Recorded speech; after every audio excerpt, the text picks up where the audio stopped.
noite a todos, graça e paz, alunos, classe Nova Aliança, classe Aliança, estou errando aqui, igreja, mais uma porção da Palavra de Deus estaremos estudando. Agradecemos a Deus pela participação de todos e estamos mais uma vez orando ao Senhor, vamos estar orando para pedir para o Senhor que nos agracie com a sua palavra, que possamos aprender, né? Que Ele nos traga entendimento. Olá, classe, boa noite a todos, saúdo a todos aí com a paz do Senhor Jesus, que realmente seja edificante a nossa aula. Nós vamos tratar de um assunto, talvez um dos momentos mais tensos de todo o Evangelho, que são aqueles momentos que antecedem a morte de Jesus, a sua crucificação e morte, né? Mas isso a gente vai tratar nas próximas aulas. Hoje a gente vai falar então a respeito. Imaginem vocês, quinta-feira que antecedeu, né, a véspera da crucificação de Jesus. Então nós vamos estar tratando exatamente esse ponto. Então oremos, né, João? Vamos orar. Senhor Deus e Pai, te louvamos, Senhor, por mais essa aula. Te agradecemos, Senhor, por esses momentos tão preciosos que temos com a Tua igreja. Que o Senhor ilumine nosso coração, os nossos pensamentos. Ó Senhor, nos traga, Senhor, a Tua instrução, nos traga, Senhor, o Seu consolo, nos traga, Senhor, a exortação, a santificação para as nossas vidas. Rogamos, Senhor, que nos ajude quanto professores, auxilie, Senhor, a Tua igreja, Senhor, a participar, move, Senhor, os corações, para aprendermos cada dia e nos aproximarmos em intimidade com o Senhor através da Sua palavra. Em nome de Jesus que te oramos. Amém. Amém. Imagine que você saiba que no dia seguinte você vai morrer. Ai, meu Deus. Hipoteticamente. É uma situação terrível. Nós temos na Bíblia o relato de Ezequias, lembra quando Samuel procura... Samuel não é... Ai, meu Deus do céu. Isaías procura Ezequias e fala, prepara a tua casa que você vai morrer. Ele vira para o lado e começa a chorar, pedir a Deus.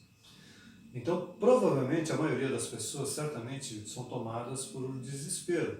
E o mínimo que elas esperam é ser consoladas, querem ter os parentes em torno deles. Ali é uma angústia, né? Exatamente. Mas agora, hoje a gente está falando a respeito de Jesus, né? E a nossa introdução vai falar exatamente isso, né? Então, se para muitas pessoas falar acerca da própria morte talvez seja uma tarefa difícil, para Jesus não foi. E aí no Evangelho de João, nesse capítulo 14, que é o nosso texto base, do versículo 1 a 31, a gente nota que esse tema causava um certo desconforto aos discípulos, porque Jesus já vinha, de certa forma, preparando. Mas o que acontece é que havia ainda uma imaturidade por parte deles na compreensão. Muita coisa eles entendiam literalmente, né? E exigia da parte de Jesus assim, muita paciência para explicar um pouco mais, né? Então eles desfrutavam de uma verdadeira amizade com Jesus e certamente essa ideia da morte de Jesus estava angustiando eles, né? Por isso eles ficaram tristes, né, com a notícia da partida de Jesus, do Mestre, né? E como se já não bastasse ter de encarar essa ausência de Jesus, eles também teriam de saber lidar com a notícia da existência de um traidor, né? Porque Jesus anuncia que há um traidor, né?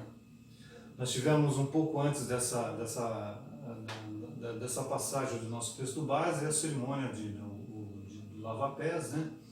Que é quando Jesus demonstra para ele a importância da humildade, né? Então ele lava os pés dos discípulos, ele anuncia durante a ceia, né?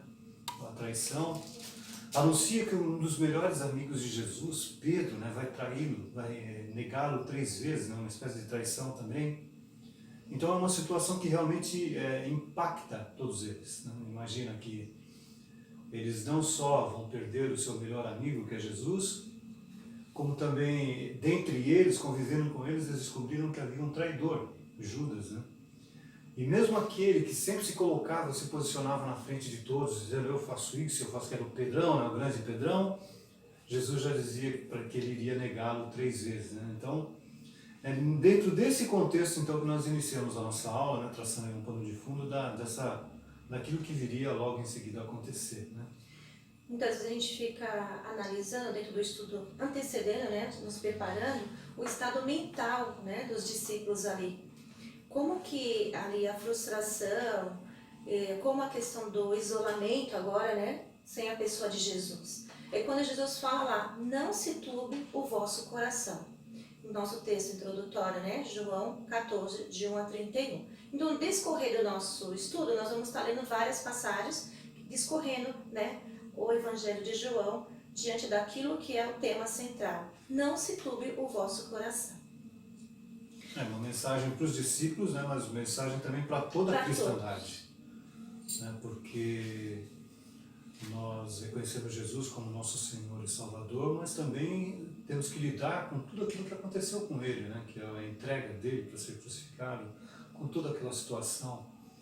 Então nós também devemos nos tranquilizarmos com a mensagem do Evangelho, né, porque Jesus ele vence a morte, a gente vai lidar, vai falar muito a respeito disso nas próximas aulas, né, nós temos até, aliás, estamos chegando ao final da nossa revista, né, a gente já está até preparando um novo tema para falarmos, né?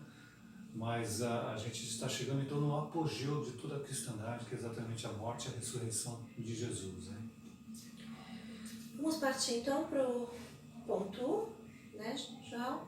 Falando aqui. Nessa introdução teria mais alguma coisa que a gente poderia falar ou não? Não, discorremos. Não, a gente falou na respeito questão da tristeza, né? Falando a questão da partida de Jesus, a ausência, a preocupação, né? Da triste notícia existente, também da questão do traidor, né? Aquele que negaria a Jesus, Pedro. E aqui Jesus vai discorrendo os seus ensinos aos discípulos. Ele vai tratar, tem outras passagens também, a gente vai, se vocês lerem um pouquinho mais para frente, até o capítulo 17, que ali no capítulo 17 está a oração sacerdotal de Jesus, quando Jesus intercede pelos discípulos, né? É um trecho também maravilhoso. E Jesus vai falar então a respeito de 3 aspectos, né, que vão realmente, de alguma forma, diminuir essa tristeza, né, ou vão dar um alento para os discípulos. Né? Ele está deixando os discípulos, mas está indo para um lugar onde ele está preparando o lugar para buscá-los um dia. Né? Esse é o primeiro ponto que a gente vai falar. A morada do Pai é um lugar para se viver. O segundo ponto é que Jesus ele afirma que o fato deles terem confiado e crido nele, né, eles fizeram certo, porque Jesus é o único caminho. Né? Então a gente vai falar um pouquinho também, esse é o segundo ponto, né, um outro aspecto que vai também consolar os discípulos. E por último, o terceiro ponto que nós vamos falar é a respeito do Paráclitos, né, ou seja, o Consolador, né, a descida do Espírito Santo, que viria também, que tem até o nome, né, de Consolador. Né? Ele tem até outros adjetivos, mas o principal realmente é aquele que seria o Consolador. Jesus sobe, vai para o Pai, mas o Consolador desce e vai então cuidar da igreja. Né?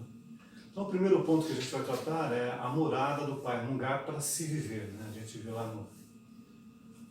Deixa eu colocar aqui no capítulo, no versículo 14. Eu vou ler aqui, João 14, de 1 a 14, a gente vai discorrer os demais versículos, tá? Vamos lá. Jesus conforta os discípulos. Não se turbe o vosso coração. Credes em Deus, credes também em mim.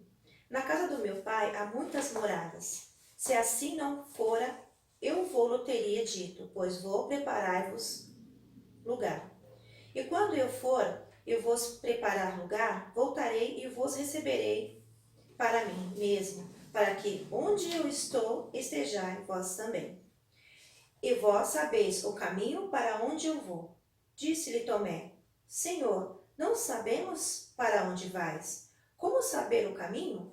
Respondeu-lhe Jesus, eu sou o caminho, a verdade e a vida. Ninguém vem ao Pai senão por mim. Se vós me tivesseis conhecido, conhecereis também o meu Pai. Desde agora o conheceis e o tendes visto. Replicou-lhe Felipe, Senhor, mostra-nos o Pai, e isso nos basta. Disse-lhe Jesus, Felipe, há tanto tempo estou convosco e não me tens conhecido? Quem me vê, a mim, vê o Pai. Como dizes tu, mostra-me-nos o Pai? Não credes que eu estou no Pai e que o Pai está em mim? As palavras que eu vos digo não as digo por mim mesmo, mas o Pai, que permanece em mim, faz as suas obras. Credes-me que estou no Pai e o Pai em mim. Credes, ao menos, por causa das mesmas obras. Em verdade vos digo, que aquele que crê em mim fará também as obras que eu faço, e outras maiores fará, porque eu vou para junto do Pai.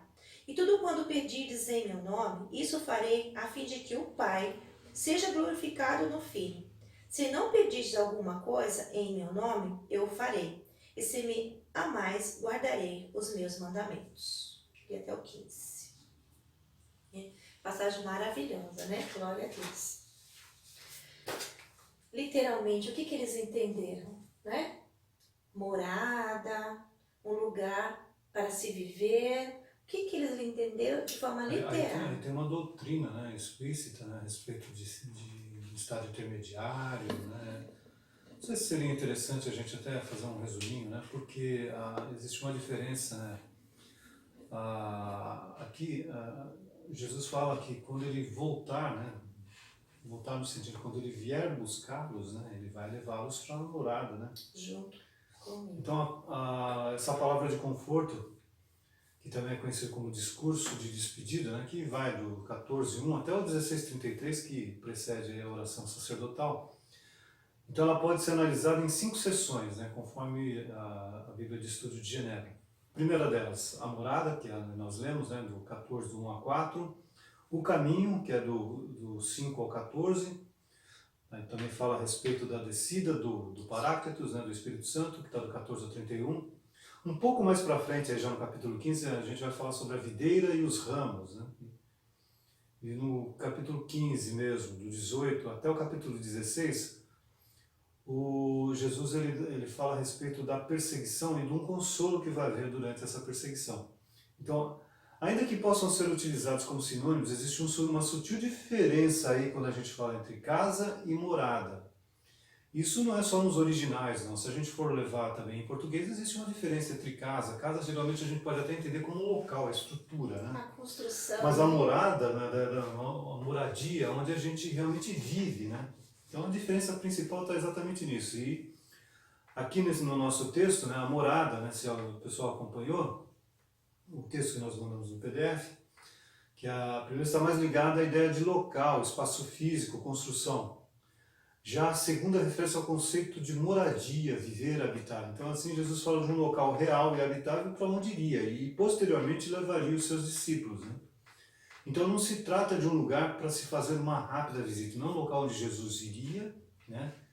Ainda que com a promessa de voltar, né? Um local onde ele já certamente prepararia para haver ali uma morada, né? Uma moradia. Então não era um local só para fazer uma visita rápida, mas uma moradia, né? Um novo endereço. Então esse lugar pertence ao Pai, né? O acesso a esse lugar está condicionado a alguns eventos históricos, né, que deveriam acontecer, que a gente sabe exatamente e vamos acompanhar mais para frente, né? Quais seriam esses eventos históricos? Seria a morte de Jesus, não é isso? A ascensão de Jesus, a segunda vinda, no terceiro, né? No caso, o terceiro, a segunda vinda de Jesus.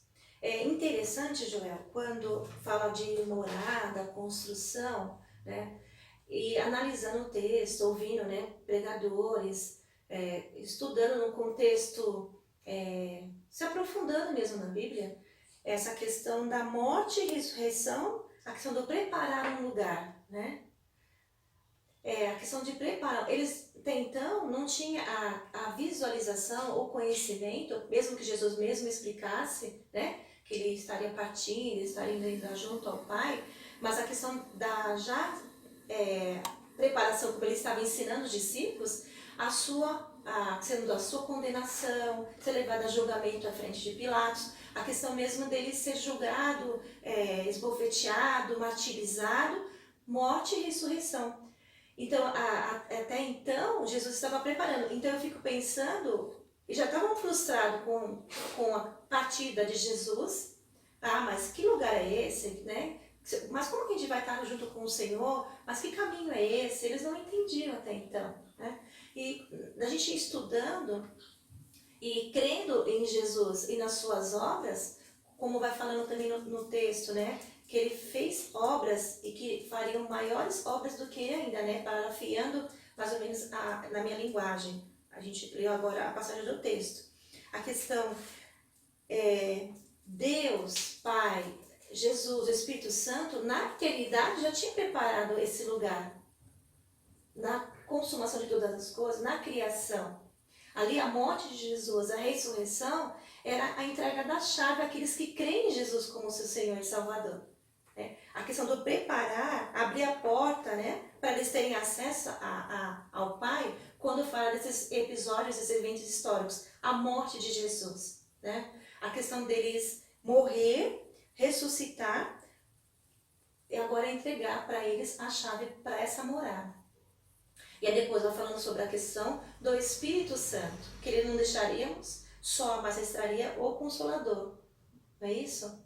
Então, assim, resumidamente, essa passagem do capítulo, né, que vai do versículo 1, quando fala aqui, né, que você comentou, dividindo, né, a morada do 14, do 1 a 4 e do 5 a 14, trazendo para nós uma resposta bem centrada no próprio Jesus, aqueles que creem em Jesus como seu Senhor e Salvador. Não é isso? Vamos discorrendo aqui no texto. Aí, no caso, né, por exemplo, é óbvio, né, a gente entende que Jesus isso são até, depois esses conceitos mais teológicos vão ser mais explanados por Paulo. Isso. Né? Aqui Jesus, a ideia dele, como ele está falando a respeito da sua morte, né, então quando ele fala a respeito de morada, né, de uma casa, vou vos preparar lugar, né? Voltarei e vos receberei para mim mesmo, para que onde eu estou estejais vós também. E isso é um diálogo de consolação mesmo. Você fala, olha pessoal, eu estou indo, mas vocês logo vão estar comigo. Né? E é claro que isso daí ia demandar um certo tempo, né? Principalmente para João, que foi o último apóstolo a morrer, né? Então, ele ainda, de todos, talvez ele tenha discorrido o maior tempo aí para estar na presença de Jesus, mas ele, né? Então, aí seria uma palavra de consolo. Claro que essa morada, esse lugar, né, já havia sido preparado desde a eternidade, né? Mas é alguma coisa assim muito pessoal, né? Uma coisa, são palavras de algo, de muita intimidade entre Jesus e aqueles que ele conviveu ali durante todo o período do ministério dele, que aliás estava finalizando naquele dia, né? O ministério de Jesus, aquele era o seu último dia. E o final do ministério de Jesus, ele estava realmente separando exatamente para esse consolo, né? Para trazer essas palavras de esperança para os seus discípulos. Então Jesus sempre pensando no próximo, né? Nunca nele mesmo, né? Então ele sempre preocupado em deixá-los de uma maneira que eles realmente ficassem menos tristes, né? Mas é algo que realmente, sim, né, está preparado desde que Deus, né, desde a eternidade, na preparação até da redenção. Né? Aqui no nosso estudo, vai comentando que lá em Apocalipse, trazendo também essa questão da realeza do céu, né? Falando sobre lá o capítulo 21 e 22, são reveladas informações que nos fazem sonhar e desejar a nova moradia. Né? O texto ele vem citar sobre a Apocalipse. Nenhum conceito terreno de morar bem consegue chegar ao nível e à qualidade dessa habitação que Jesus preparou para a sua igreja. Então, a gente vai além, né, no nosso estudo, pensando também nesse céu, nessa nova terra, né, que o Senhor, João descreve, né, de uma maneira até muito surreal, né?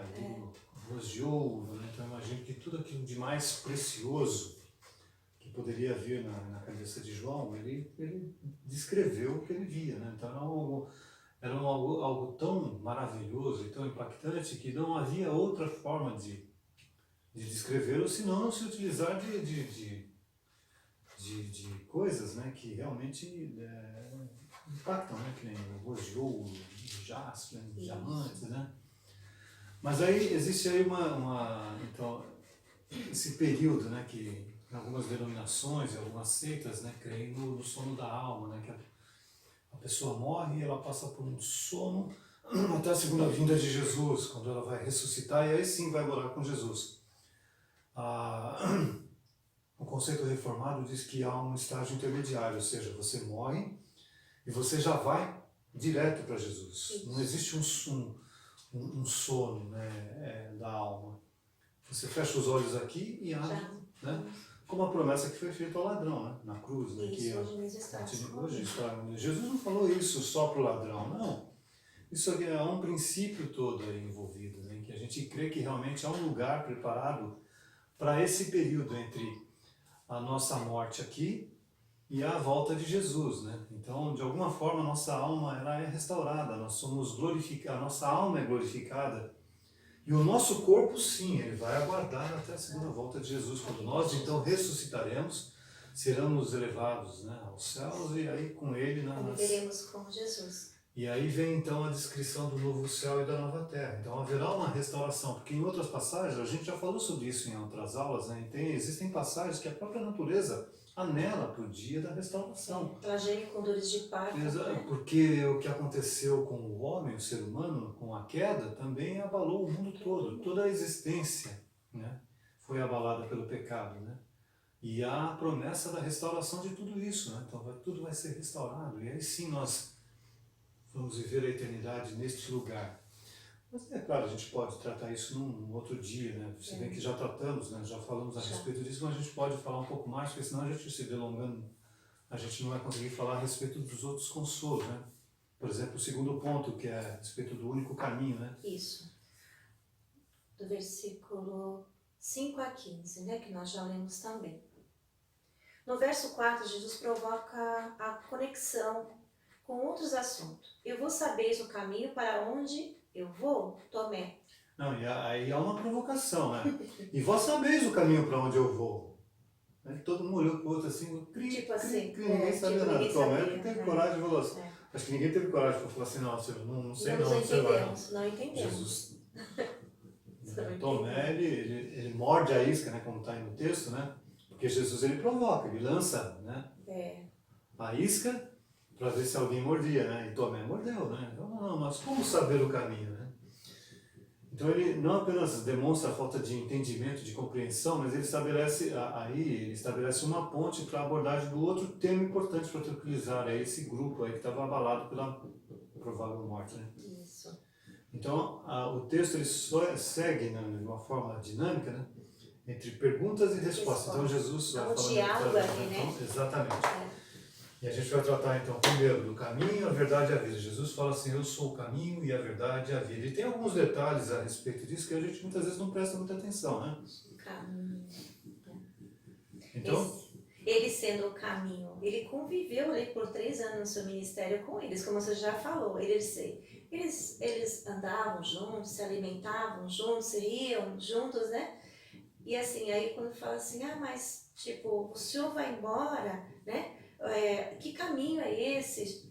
Fico pensando nos pontos de interrogações na cabeça de cada um deles, não é isso? Eles não apenas demonstravam a sua falta de compreensão, mas estabelece uma ponte para a abordagem de outro tema importante, né? É exatamente esse, né? Porque Jesus ele sabia, né? A resposta de Tomé e os pontos de interrogação na cabeça dos outros não era assim algo pegou Jesus de surpresa e caramba, agora eu vou ter que explicar tudo de novo para esses cabeça dura. Não. Jesus ele provocou mesmo, ele falou a respeito do caminho, porque ele queria se apresentar como ele sendo o caminho, né? E é exatamente sobre isso que a gente fala, né? Aqui, vamos dar uma olhadinha aqui no capítulo 13, fala assim, desculpem, irmãos, perguntou-lhe Simão Pedro, né? 13:36. Perguntou-lhes Pedro, Senhor, para onde vais? Respondeu Jesus, para onde vou? Não me podes seguir agora, mais tarde, porém, me seguirás. Replicou Pedro, Senhor, por que não posso seguir-te agora? Por ti darei a própria vida. Respondeu Jesus, darás a vida por mim? Em verdade te digo, que jamais cantará o galo antes que me negues 3 vezes. Isso aí foi duro, né? Foi duro. E aí depois, Jesus continuando ensinando, né? Nossa, o Pedro tomou uma banana de Jesus. Mas porque o entendimento de Pedro é de que quando Jesus falou, para onde eu vou não me pode seguir agora, porque Jesus estava querendo dizer, não, para onde eu vou, estou indo para o céu, né? Outro caminho. Só quando você morrer, Pedro, que você vai poder ir. A morte, Jesus, passar por tudo aquilo que Mas Jesus aí Pedro ele entende que não, eu estou disposto a enfrentar qualquer coisa. Não estava disposto, não. Ele não tinha ideia. Ao contrário, do que Jesus ia né? passar. Você é um dos discípulos, aí você fala como um deles, A né? gente falou a respeito disso, né? Sobre o fato de Pedro ter, né? E muita questão assim, muitos querem ir para o céu, mas seguir o Jesus, seguir o caminho de Jesus, é que está, né, João? Existe uma grande diferença. Existe uma grande diferença, né? Ser categórico, a Bíblia é categórica naquilo que ela quer nos ensinar. Jesus, através do seu ministério, Deus, né? A questão encarnada, Jesus, a ordem, né? O conforto dos discípulos, o conforto a nós. Mas seguir o caminho é algo que a gente tem que abnegar da nossa vida, né? Buscar de Deus a sabedoria. Eu fico pensando nesse momento de isolamento, no momento que nós estamos vivendo, como que está a cabeça, nós, discípulos de Jesus? Como que está a cabeça dos jovens? Como que está a sua comunhão, né? A questão do único caminho, Jesus. Como você tem buscado a Jesus? As suas orações, os seus estudos, a sua particularidade em buscar ao Senhor, né? Participar dos cultos, participar dos estudos, estar presente, né? Se inscrever para estar junto com os irmãos, aprendendo de Jesus. Nós temos que nos perguntar, né? Que caminho nós temos seguido, não é isso, João? Jesus deixa bem claro, né? Qual é o caminho a seguir, né? Não existe nenhum outro intermediário, né? É importante a gente destacar também que aí essa doutrina, né, ensinada aqui por Jesus, ela põe por terra todas as demais, né? Se uns dizem não, que não há salvação sem caridade, né, como creem os espíritas, né? Ou que há outros intermediários, né, como creem os católicos romanos, né, que são aqueles que creem, né, que existe a intermediação de Maria, de santos e tal. E outros, né, outras religiões que pregam, né, a gente entende que realmente não existe, não. O único mesmo é Jesus, né, e ele se identifica como ele sendo o caminho. Não existe outro caminho, não existe outro acesso, né, a Deus e a viver eternamente com Deus que não seja Jesus, né. Por isso que eu falo, eu sou o caminho, sou a verdade e a vida, ninguém vem ao Pai senão por mim. Quando ele fala que eu sou ao Senhor, este é o meu nome, e a minha glória, pois não darei a outrem, nem a minha honra a imagem e esculturas. Isaías 42, versículo do 5 ao 8. Aqui já no finalzinho do ponto 2. Como você está comentando, né? Eu sou o Senhor, né? O testemunho apostólico ecoa a um só Deus, e é o mesmo ensino. A questão de é o mesmo ensino para todos, mas muitos, como você comentou, interpretam de uma forma errônea, né? A questão de todos os caminhos levam a Deus. A gente sempre comenta sobre isso, né? O coração do homem enganoso. E ele vai comentando aqui, há um só resgate por todos, testemunho que deve se prestar em tempos oportunos. Vamos ver lá 1 Timóteo 2, os 5 e 6. Você consegue abrir aí? A garganta está meio ruimzinha hoje. 1 Timóteo 2, 5 ao 6.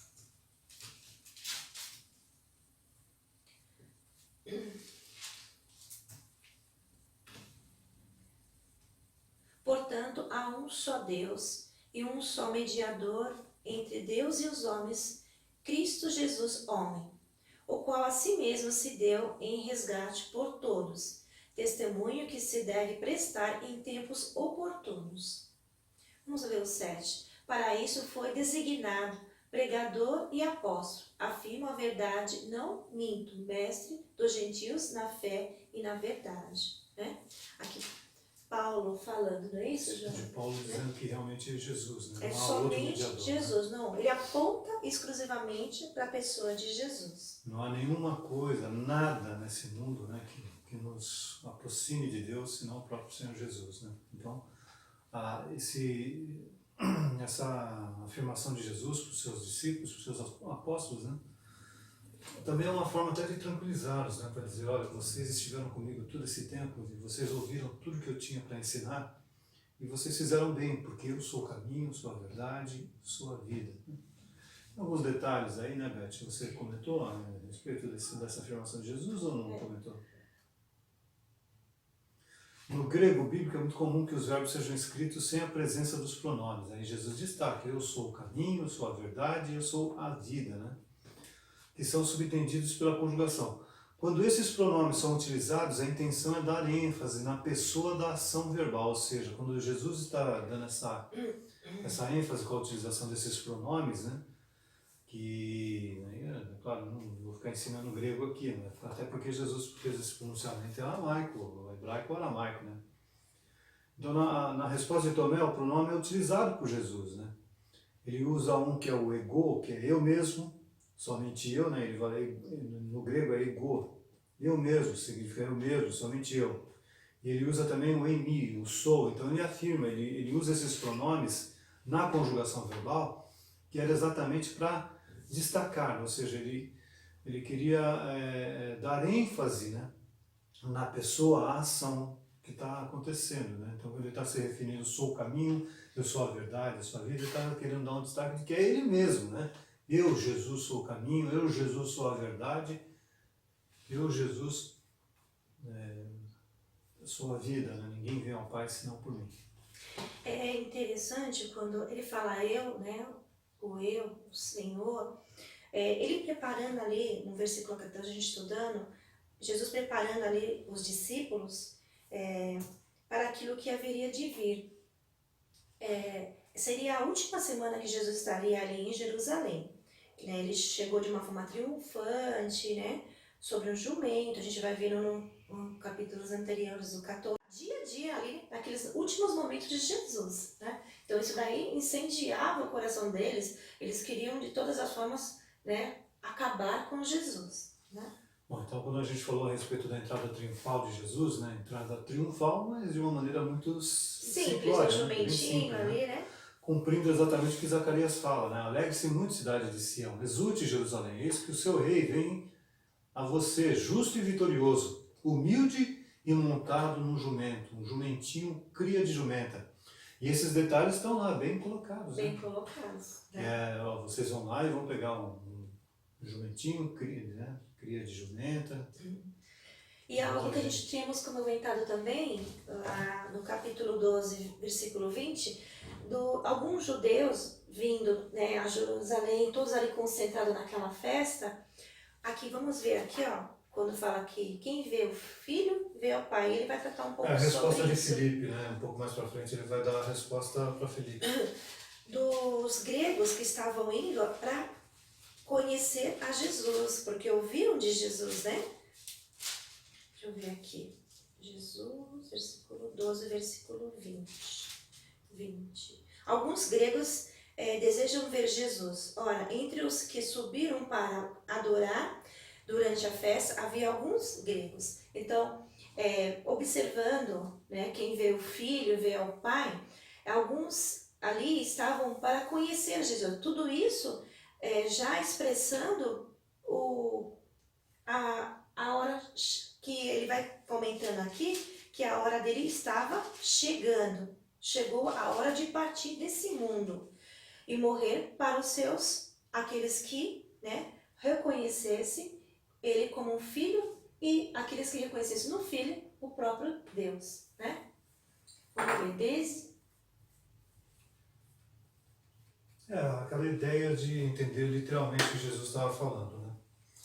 Quando ele repete, mas depois a gente vai falar um pouco de quem vê o filho vê o pai, né? Que é o segundo ponto aí que a gente vai tratar. Isso. E em seguida ele fala no versículo 7, se vós me tivesseis conhecidos, conheceríeis também o meu pai. O meu quer pai. dizer, se vocês dizem que não conhecem o Pai, porque vocês não me conhecem. Porque Filipe logo em seguida, Senhor, mostra-nos o Pai, isso nos basta. Quer dizer, Filipe ele queria conhecer o Pai, aquele que se apresentou para Moisés lá, então, toda aquela, né?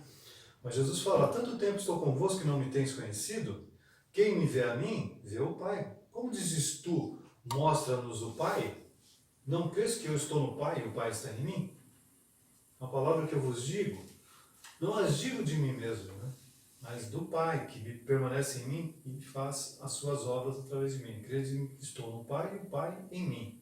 Crede ao menos por causa das mesmas obras, né, que Jesus fazia, aquelas obras, sinais e maravilhas. Como nós já estudamos, né? Exatamente. Então aí a resposta de Jesus, complementando exatamente aquela questão, que é um questionamento até de seitas, né? Que não creem na Trindade. Ele fala assim, vocês creem na Trindade, que existe Pai, Filho e Espírito Santo, então por que Jesus reivindica ser o próprio Pai, né? Quando ele disse, e se eu não me engano na tradução dessa seita, né? Eles mudam, né? Eles alteram O texto, né? o texto para nessa questão da conjugação do verbo. Então, quem vê o Filho vê o Pai. Quando ele fala assim, ninguém vem ao Pai, ou ninguém vai ao Pai, então eles criticam dizendo, não, tá vendo, Jesus, vocês dizem que Jesus é o Filho, mas ele reivindica ser o Pai, quer dizer, eles tentam criar uma confusão de entendimento, mas na realidade, Jesus não está querendo dizer nada disso, ele está só confirmando aquilo que ele já falou em outras passagens, né? Inclusive eu tenho aqui o reverendo Hernandes Dias Lopes, ele trata essa questão, ele fala em 3 pontos, né? Em primeiro lugar, Jesus dá a resposta do Pai, lá com 14:7, né? Quando ele fala, Jesus já havia... Deixa eu só... Vou ler aqui o 7, tá? Copiar aqui. Se vós me tivesseis conhecido, conhecereis também o meu Pai. Desde agora o conheceis e tendes visto. Aí quando a questão da replicar, né? A fala de Felipe. Senhor, mostra-nos o Pai, e isso nos basta. Se vós me tivesseis conhecido. Então a gente pensando, lembrando que Jesus sempre subsidiando ali a vida deles, ensinando, mostrando, realizando seus milagres, né, os sinais, e eles sempre ali acompanhando Jesus em toda a obra, todo o ministério que discorria, aonde ele ia, onde ele passava, e por 3 anos Jesus, no seu ministério, eles estavam acompanhando Jesus, né? Você achou aí? Não, vou ter que abrir ele para ampliar. Última mensagem aqui, né, falando, nós estamos no capítulo 14, última mensagem que Jesus deu aos seus discípulos, ensinando a eles, né? Algumas horas depois ele seria, né, entregue aos principais sacerdotes dos judeus, a Pilatos, a ser julgado, torturado, morto e sepultado. Jesus é o Deus que se fez carne e habitou entre nós, o resplendor da glória e a expressão exata do ser de Deus. Hebreus 1:3. Bom, a respeito desse fato de Jesus, de algumas afirmações errôneas, quando Jesus está falando, né, que ninguém vem ao Pai senão por mim, então o reverendo Hernandes, no seu comentário no Evangelho de João, ele diz que Jesus é a exegese do Pai, tá, né, 14:7-9. Jesus já havia afirmado, ninguém jamais viu a Deus. O Deus unigênito que está ao lado do Pai foi quem o revelou, se referindo a si mesmo que revela o Pai. Isso nós lemos lá no capítulo 1, versículo 18. Agora diz que quem o conhece, conhece o Pai, como nós lemos lá no versículo 7 aqui do capítulo 14. E quem o vê, também vê o Pai, versículo 9. Jesus, então, é exegese. A exegese é a explicação, né? Um termo assim bem simples, né? Seria uma explicação mais apurada, né?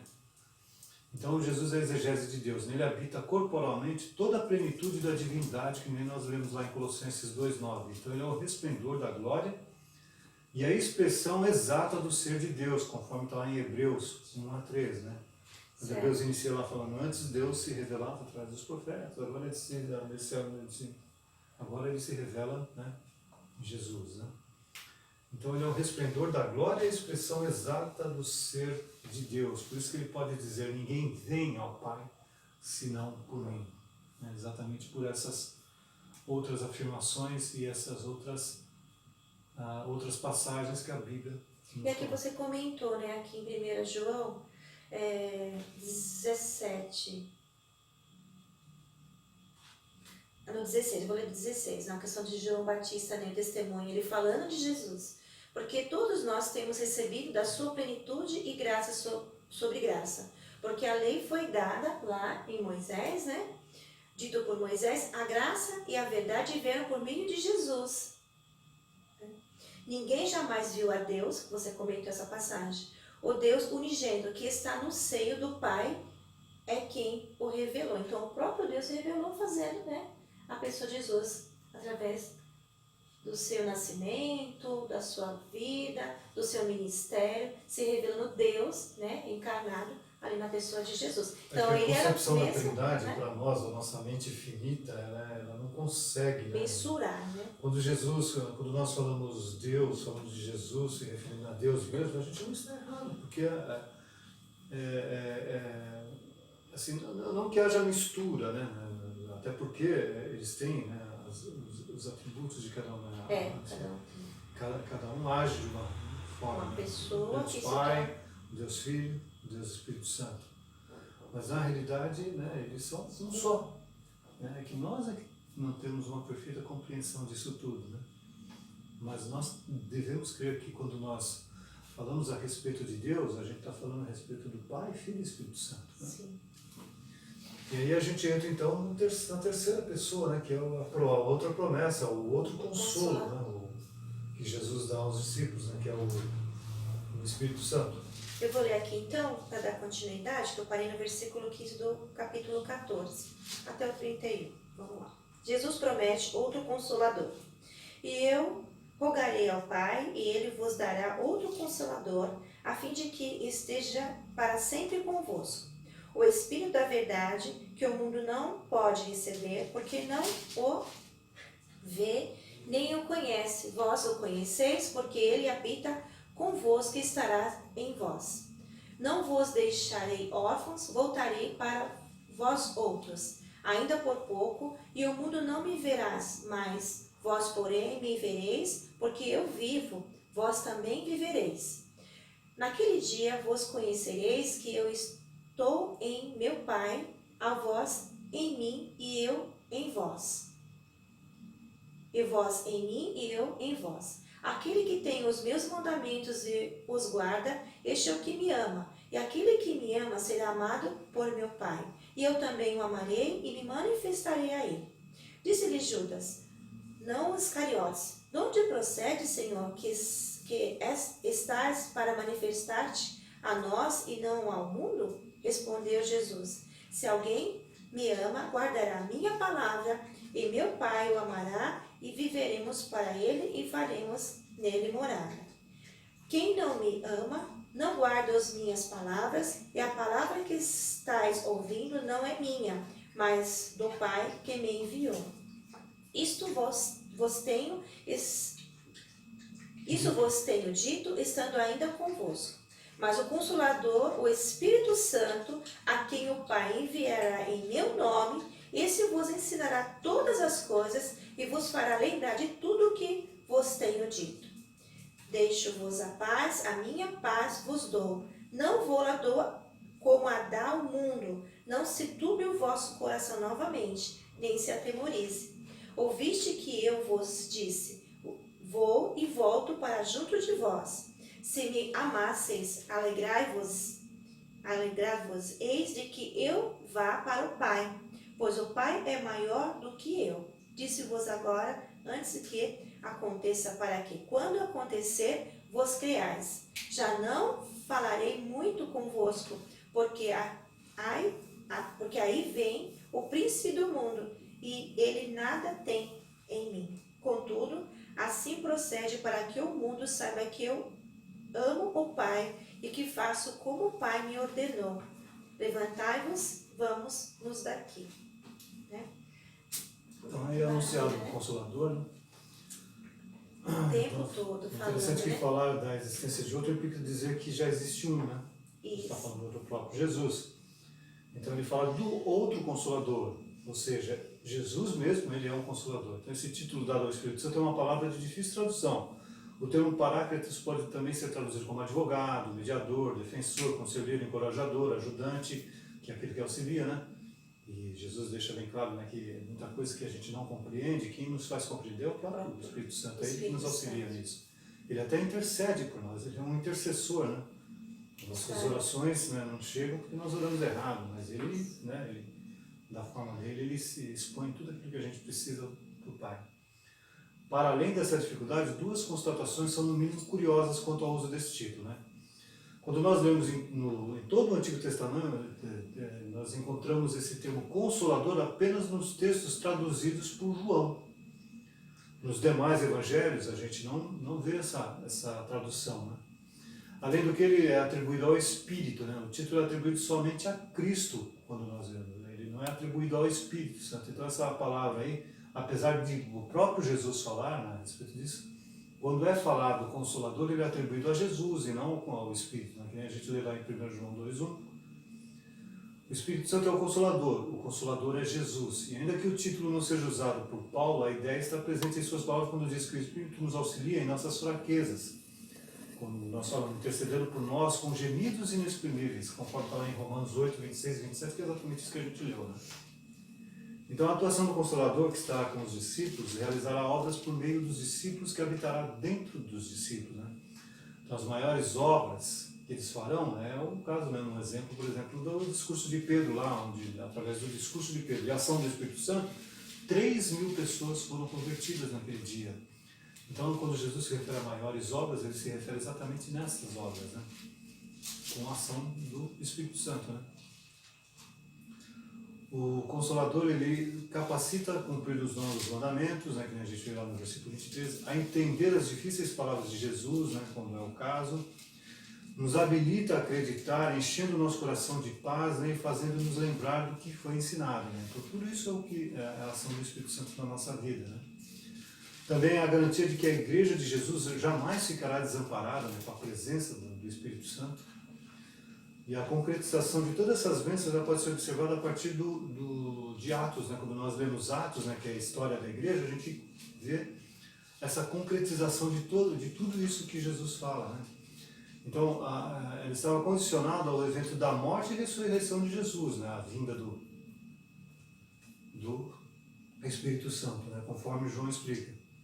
Convém-vos que eu vá, porque se eu não for, o Consolador não virá para vós outros. Se, porém, eu for, eu vou enviarei. Então Jesus precisou ir para o Pai para que o Consolador fosse enviado. Está lá em João 16, 17.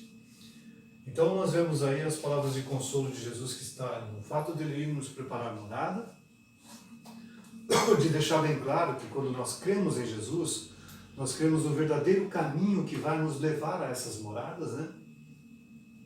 Que apesar da dificuldade que nós vamos ter, de tudo aquilo que nós vamos passar ainda nesse tempo em que nós não vamos estar presentes com Jesus, nessas moradas, nós temos a presença do Consolador, né, que é o Espírito Santo, que age nas nossas vidas, age na igreja, age na comunhão dos irmãos, né, e isso nos capacita a crer ainda mais em Jesus, a crer nessa morada que está sendo preparada, que nos foi preparada, que nós um dia vamos habitar. Então, quando nós falamos a respeito dessa aula, isso serve nos compor. Consolou os discípulos, mas deve consolar a cada coração que está passando por dificuldades, né?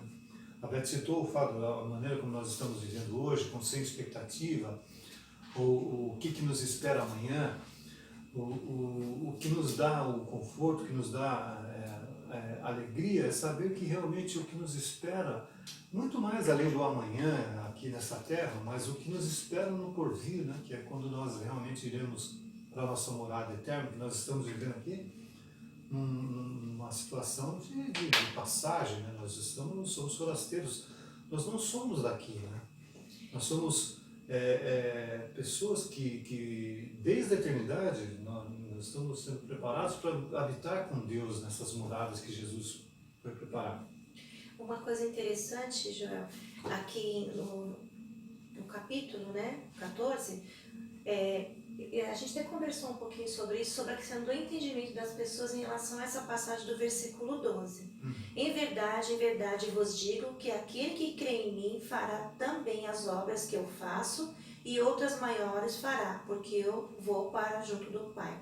Quando você comentou aqui de Pedro, né, em Atos dos Apóstolos. Então, só para a gente poder refletir, eu lendo aqui Mateus 25, quando a gente fala das obras do Senhor, quando nós oramos a Deus, né, através, né, para que Ele ilumine as nossas vidas, ilumine o nosso coração, nos dê entendimento, através do Espírito Santo nos trazendo conforto. Mateus 25, né? 25, 3 e 4. Do 3 em diante. 34 em diante. Então, aqui trazendo para nós instrução, Espírito Santo, correção, despertamento, salvação, santificação, tudo de acordo com a vontade de Deus. Aqui, ó, nessa questão de obras ainda maiores, fala, aqui no 34. Então dirá o rei aos que estiverem à sua direita: vinde, benditos do meu Pai, entrai-me na posse do reino, para vos estar preparado desde a fundação do mundo. Porque tive fome e me deste de comer, tive sede e me deste de beber, fora forasteiro e me hospedastes, estava nu e me vestistes, enfermo e me visitaste, preso e foste a me ver. Então perguntaram os justos: Senhor, quando foi que te vimos com fome e te demos de comer, ou com sede e te demos de beber? E quando te vimos forasteiro e te hospedamos, mas nu e que vestimos? E quando te vimos enfermo ou preso e te fomos visitar? Um olhar muito além. O rei respondeu-lhes: em verdade vos digo que sempre que o fizeste, a obras maiores ainda fará, né? Que nós lemos lá, fizestes, a cada um desses meus pequeninos irmãos, a mim o fizestes. Então aqui eu estou lendo isso para mostrar para nós a questão das obras que nós ainda maiores faremos. A gente vê a questão dos missionários, né? Do povo de Deus que Deus tem levantado a pregar o Evangelho. Aí também tem a questão da motivação, né? Por que nós fazemos? Próprio, né? A pessoa... A obra em si, ela realmente não... em termos, dentro daquele contexto lá que Jesus ensina a respeito da morada eterna, de salvação, né? A obra em si, em termos de salvação, ela não tem em si mesma, né, a importância que tem o fato de crer em Jesus, né? Então, isso é o princípio básico, né? E aqui é interessante também, quando ele fala no capítulo 13, no versículo 34, quando ele fala do amor com o Evangelho de João, ele fala muito sobre isso, do amor e o perdão, né, da questão do Consolador. Novo mandamento vos dou, que vos ameis uns aos outros, assim como eu vos amei, que também vos ameis uns aos outros. Nisso conhecerão todo que sois meus discípulos, se tiveres amor uns aos outros. Então, nós temos que amar e fazer tudo aquilo que Mateus lá do 34, que nós lemos em diante, vai nos informando. O que deve nos motivar é realmente como se a gente estivesse fazendo para Jesus. Pra então, Jesus. É um exemplo, né? Qualquer coisa, né? A gente deve fazer como se fosse realmente para Jesus, né? Isso. Conclusão. Vamos finalizar então, concluindo. Isso. A gente vê que nos evangelhos, Jesus demonstra, primeiro, né? Quando nós acompanhamos o Evangelho e o ministério de Jesus, a gente vê um inigualável poder sobre o corpo humano. Então ele curou inúmeras doenças e de forma imediata, né? Não é alguma coisa assim que houve necessidade de tratamento com remédio, não, ele curou. Se a pessoa tinha um braço mirrado, o braço ficou perfeito. Perfeito. Né? Estava passando o filme Jesus na Record, então mostra lá Jesus curando uma mulher que está com um problema e ele passa a mão assim e desaparece, né? Não é uma coisa que vai, não tem que ser isso, mas é claro que também nós devemos crer que Jesus, ele, dentro do ministério dele, né? Jesus, ele age, né, através do médico, através do tratamento, né? A gente não pode achar que realmente os milagres acontecem de uma forma sobrenatural. Não. Os meios, né? Tem tantas coisas que são milagres, né? Que é o fato da sabedoria que Deus dá a um médico que descobre vacina, que descobre um medicamento, e isso vai salvar tantas vidas. Isso é importante, isso daí são coisas que o próprio Deus é que dá ao homem, né? Que a gente chama que é a graça comum, né? E isso beneficia todo ser humano, né? E o segundo, né? A questão você falou sobre a morada celestial, preparar a igreja, e o outro, há um caminho que nós vemos na conclusão, né? Para deixar Só existe um caminho, isso tem que ficar bem claro. Não há outra.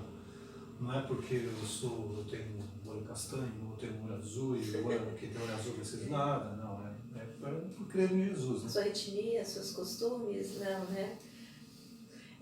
A questão aqui também, que o diagnóstico de Jesus é inerente. A solução apontada por Jesus é infalível. Então, Ele é o caminho, Ele é a verdade, Ele é a vida, somente é no Senhor Jesus, né? E aqui, na aplicação, a mensagem bíblica de novos céus e nova terra deve encher-nos de coragem e esperança. Há um hino, eu não conheço esse hino que eu... Pensar lá no céu, lá no céu. Então, finalizando a nossa aula, né, Joel? Não cantando o hino, não prometo não cantar mais o hino. Não vai cantar? Não. Vamos aprender direitinho, né? Exatamente. Vamos ensaiar um pouco mais. Então, já encerrando a nossa aula, agradecemos a Deus por esses momentos tão preciosos, né? Quanto o Senhor tem mexido... Temos um convidado. Quanto Deus tem mexido na nossa vida e crendo que o Senhor incomode, né, muitos corações também. Temos um visitante para nos auxiliar com uma oração e agradecemos a Deus pela vida de todos os nossos irmãos amados. Muitas saudades. Bom, pessoal, um abraço a todos, fiquem com Deus e até a nossa próxima aula, que agora a gente já vai entrar. Lembra que eu falei, nós estamos na quinta-feira, né? Precedendo então a morte de Jesus. Então a gente vai falar sobre aquele episódio do Getsemane. Aliás, são 2 aulas que a gente vai falar a respeito, que é um momento também muito importante para nós aí. Deus abençoe a todos, então até a nossa próxima aula, até o próximo sábado, se Deus permitir. Deus abençoe. Tchau. Vamos orar. Senhor Deus, muito obrigado por esse dia, Pai. Abençoe a vida de todos os jovens que assistiram essa aula, meu Deus. Abençoe as pessoas que estão assistindo, que esteja dando conhecimento e capacidade para interpretar a sua palavra, Deus, para tirar lições valiosas, Deus. Pai, eu peço também para aqueles enfermos, ó Deus, que esteja cuidando tanto por essa pandemia e tanto aqueles outros enfermos de outras coisas, ó Deus. Peço e agradeço em nome de Jesus. Amém.